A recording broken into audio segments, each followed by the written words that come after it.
This week on the show. Upside down in Nairobi, the city of love's freewheeling new ideas, and treading carefully in Georgia's abandoned spaces.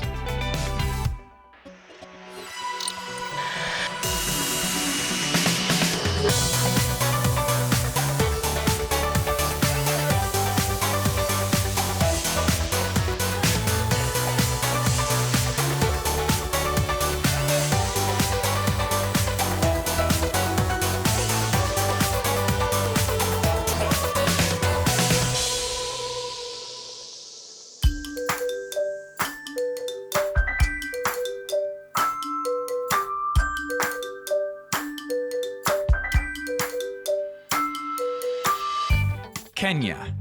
It's a country bursting with natural beauty. The wildlife here is world-beating.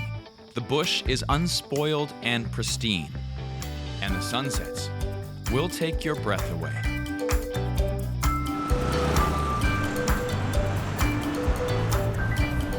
It's a bit different in the capital, but hidden in this maze of dusty backstreets is something truly special. Welcome to the Mighty Jumbo Circus Academy.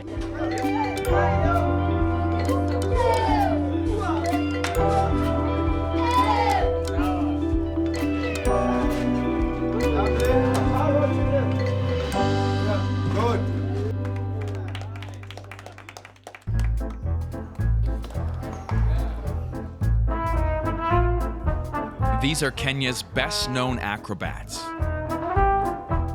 In normal times, they'd be off touring the world. But thanks to the pandemic, they've been stuck in Nairobi for a year and a half. This is probably the most action I've ever seen happening per square meter in my entire life. It's incredible. In years gone by, the performers here, from tumblers to contortionists, have traveled across the planet showing off their incredible skills. In 2020 though, thanks to the pandemic, they only had one booking. This year, they've got nothing. No money coming in whatsoever.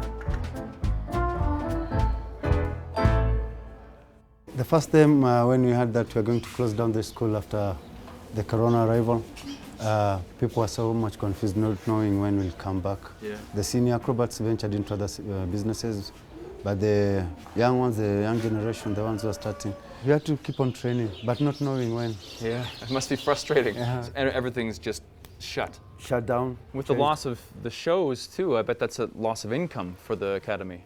Yeah, it is a loss for the academy and also for the individuals, because they depend on this. Everybody you are seeing here, their families depend on acrobatics. Yeah. And when they tell us not to come together for practices or something like that, it's so difficult for us. Yes. Matthias invites me for an early morning run to show me how they've been keeping in shape without a show to work towards. And it starts at 5:30 a.m. every single day. Ready to go? Go, go, go!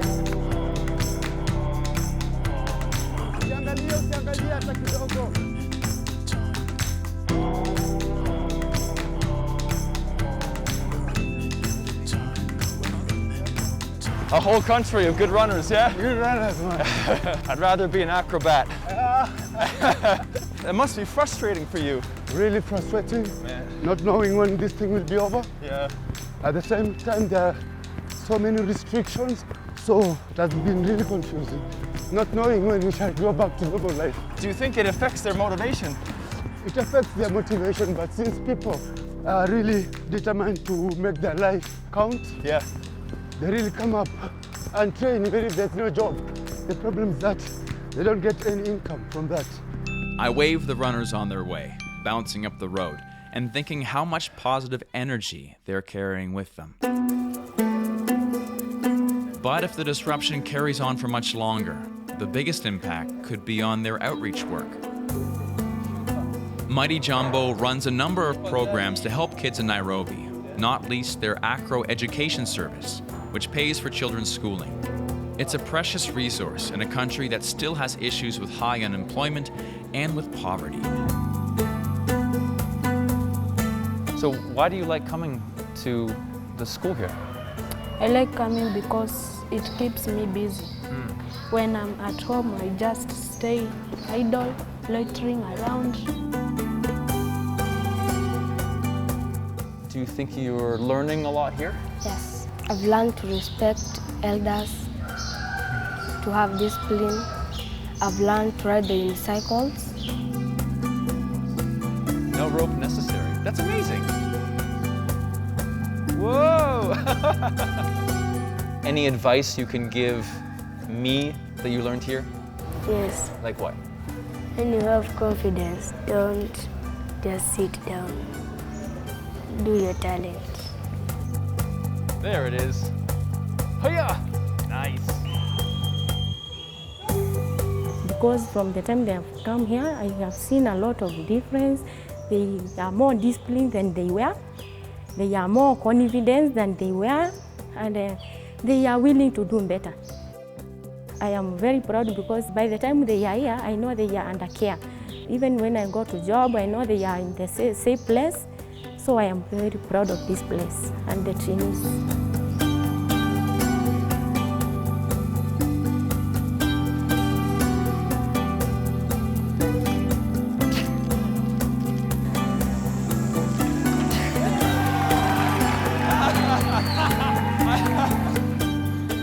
And good luck to Mighty Jumbo for the second half of this year. I've got everything crossed that bookings start to roll in again soon.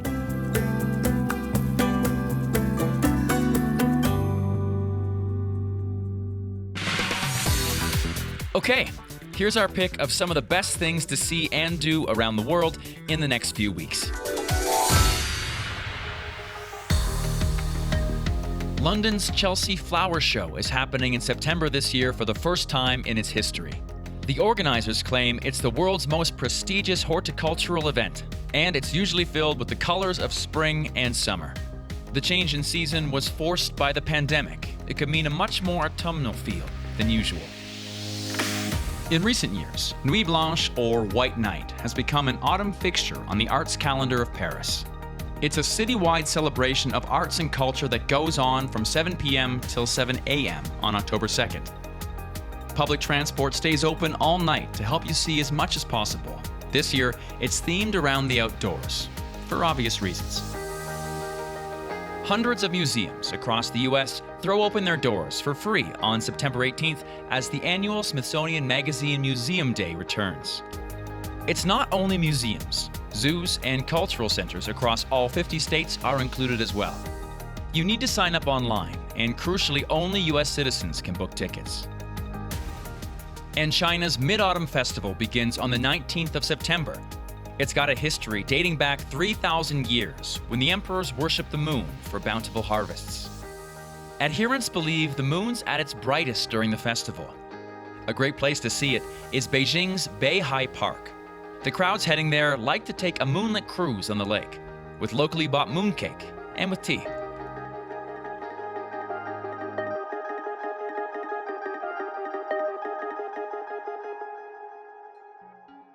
Still to come on the travel show. The big ideas that could clean up Paris. And the former asylum exciting America's urban explorers. So don't go away.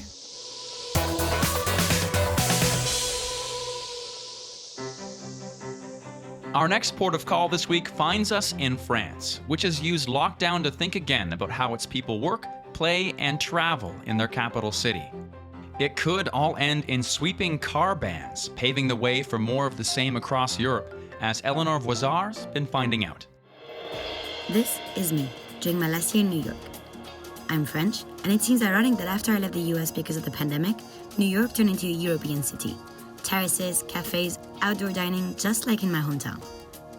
Paris, though, is taking it to the next level. Not only are streets close to cars, plans are made for a new 15-minute city. Which leads me to wonder, could Paris be the first city to ban cars completely? Dans les 10 années qui viennent, les Champs-Élysées seront quasiment complètement piétons. Il y aura 3 chats sur la place de l'Étoile. On pourrait avoir 1 million de mètres carrés qui se réalisent là. Ça serait un projet exceptionnel et pas du tout provocateur. Paris isn't new to radical urban projects. In fact, if the city has successfully contained the virus upon reopening, it isn't only because Parisian businesses use little AC and have discovered the use of windows. The city has actually been modeled by health concerns throughout the years. De la Restauration à la monarchie de Juillet, marquée par l'épidémie de choléra de 1832, il y a eu des prises de conscience sur la nécessité, le lien qu'on pressent entre la densité urbaine, les taudis et puis la santé publique. In the 1850s, Georges-Eugène Haussmann continues to remodel Paris by demolishing the dense and intricate streets of the Middle Age. He builds large boulevards, city parks and squares, and most importantly, conceptualizes the first modern drain grid. It also raised criticisms. On a complètement détruit le Paris médiéval pour des raisons affichées d'hygiène, mais en réalité, c'est pas ça. Hein. La question, c'est qu'il y a quand même une volonté du pouvoir de s'assurer une maîtrise de l'espace urbain dans des conditions qui sont nouvelles. Évidemment, les tracés sinueux médiévaux, ça ne rassure pas le pouvoir. After the 19th century, urbanists continue to place hygiene and health at the center of their work. Le Corbusier publicizes his 5 precepts of modern architecture, emphasizing the circulation of sun and air against tuberculosis. He even proposed to demolish a big part of the old historic Paris and replace it with 18 skyscrapers in his radical project L'Envoisin. Fast forward to the 2000s, the focus changes. The Eiffel Tower is partially hidden by the grey mist of pollution. A 2018 report by Greenpeace ranks Paris as the second worst polluting European city in a list of 13. The capital systematically fails to meet the EU air quality targets of particle emissions. The European Justice Court even condemned France in 2019 for systematically and persistently exceeding the annual limit value for nitrogen dioxide. Of course, Parisian air can't compare to the world's most polluted cities, but the French capital held a grim record in 2015 when it hit the highest peak of pollution, even before Shanghai or Delhi. Air pollution dropped during the confinement, but the fresh breeze was short-lived. According to a recent study, Paris is the European city with the strongest pollution rebound upon reopening, and this despite aggressive measures taken by Paris Mayor Anne Hidalgo, such as temporarily pedestrianizing roads and adding 30 miles of bike lanes to the existing 620 miles. The iconic Rivoli Street, which stretches through for over 2 miles in the center of the capital, is now closed to private vehicles. In a bid for her re-election, Hidalgo proposed a more than timely urban plan to reduce pollution and stress. The key pillar of this plan? La ville du quart d'heure. Or in English, the 15-minute city. Moreno's plan is conceived to improve both our quality of life by saving time and our environment by reducing unnecessary movements around town. Plutôt que construire de nouvelles installations pour se déplacer plus vite et mieux, il valait mieux rapprocher de chacun de nous, habitants d'une ville, les fonctions sociales urbaines qui sont les plus importantes, les meilleurs déplacements, et celui que l'on ne fait pas. The plan aims at bringing people closer to the places where they live, work, provision, get fit, learn, and thrive. One of its tools is to convert existing places into multi-purpose locations. Schools could become social centers for adults during the weekends, nightclubs could transform into gym studios during the day. Moreno says he doesn't want for locals to entrench themselves in small villages, but to create a multi-centric city with many centers, many services, and more fluidity. La vraie question qui se pose aujourd'hui, c'est quelles sont les priorités des déplacements. La première, c'est les piétons. La deuxième, c'est les vélos, les transports en bus, collectifs. Et un dernier, la voiture. Yet, according to the newspaper Le Monde, 50% of the public space is still reserved for cars. Could we think the space differently? Banning cars from Paris would require building more housing and densifying an already congested city. And according to Safati, there's another problem. C'est de rendre complètement absurde la ville du quart d'heure. Parce que le retrait de la voiture induit immédiatement la disparition d'un certain nombre d'activités qui sont rejetées plus loin, ailleurs, en périphérie, et notamment toutes les activités où il y a des choses pondéreuses à transporter. On veut acheter un tapis, on veut acheter un téléviseur, il faut aller ailleurs. Il n'y a plus de de services de ce genre en centre-ville. So, is getting rid of cars completely a utopian vision with too many inherent contradictions? Si on ne veut pas que Paris devienne une ville musée, je ne vois pas très bien comment on peut se passer de voiture. Il ne faut pas être uniquement dans l'idéologie, il faut être capable de théoriser cette relation qu'a l'espace public, la circulation, et puis cette nature qui vient à la fois pour combler les angoisses de la pandémie et en même temps celles de toutes les technologies qui nous envahissent. Pour permettre de satisfaire des besoins impératifs. Et j'ai dit, oui, la voiture individuelle en autosolisme, 0. Will all cars soon be banned from Paris? It sounds like the answer is actually oui, but also a bit of no. How French.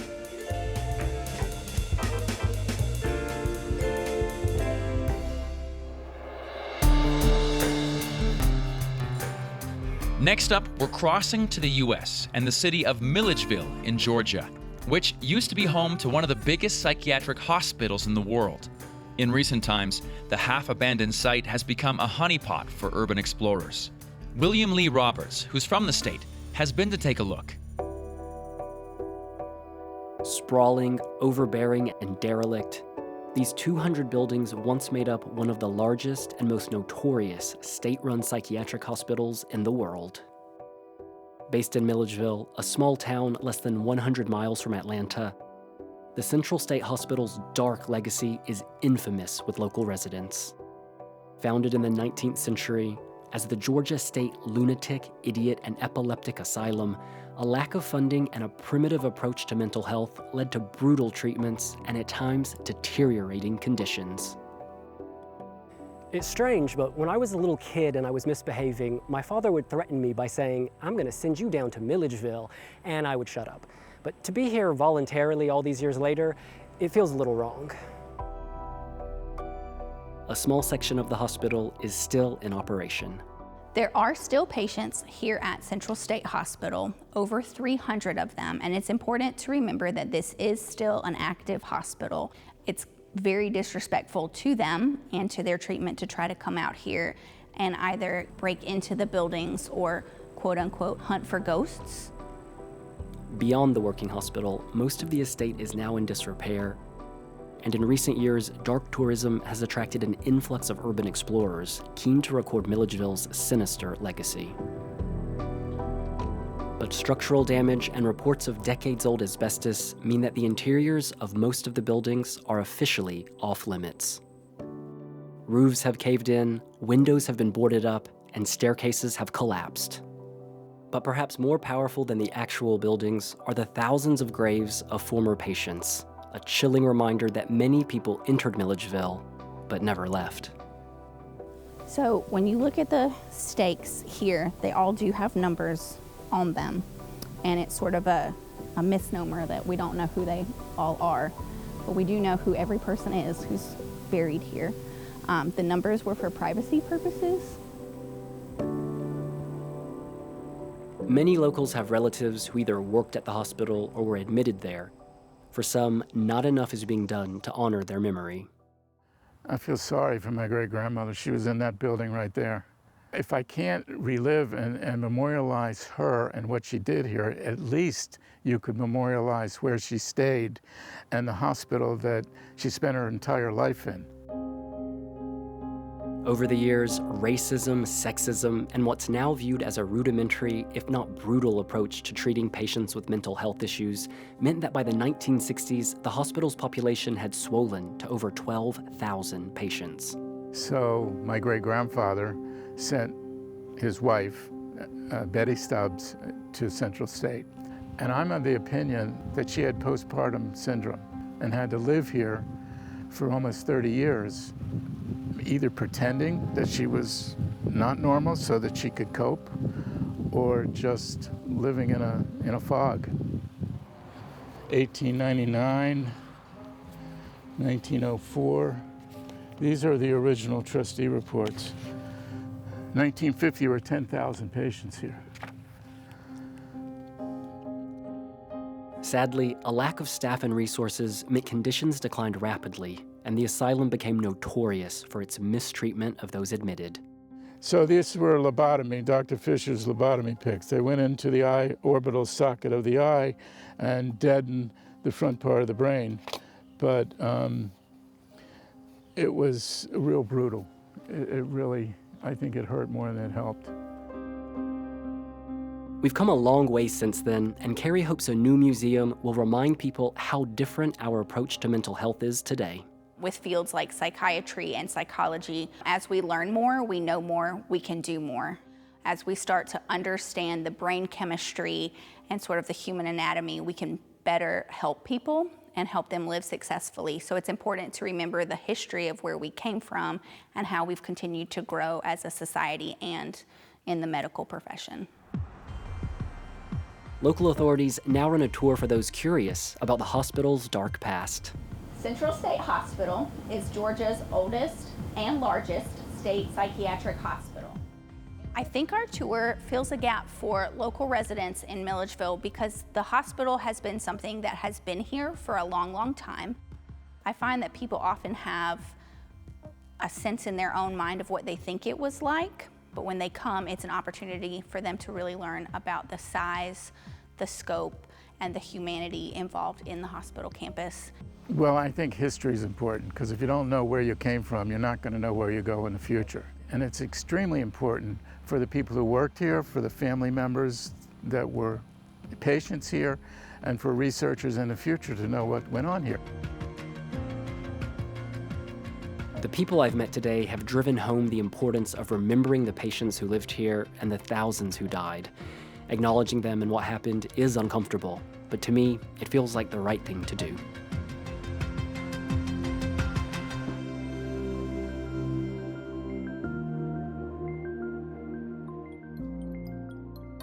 Well, that's all for this week. But coming up next week,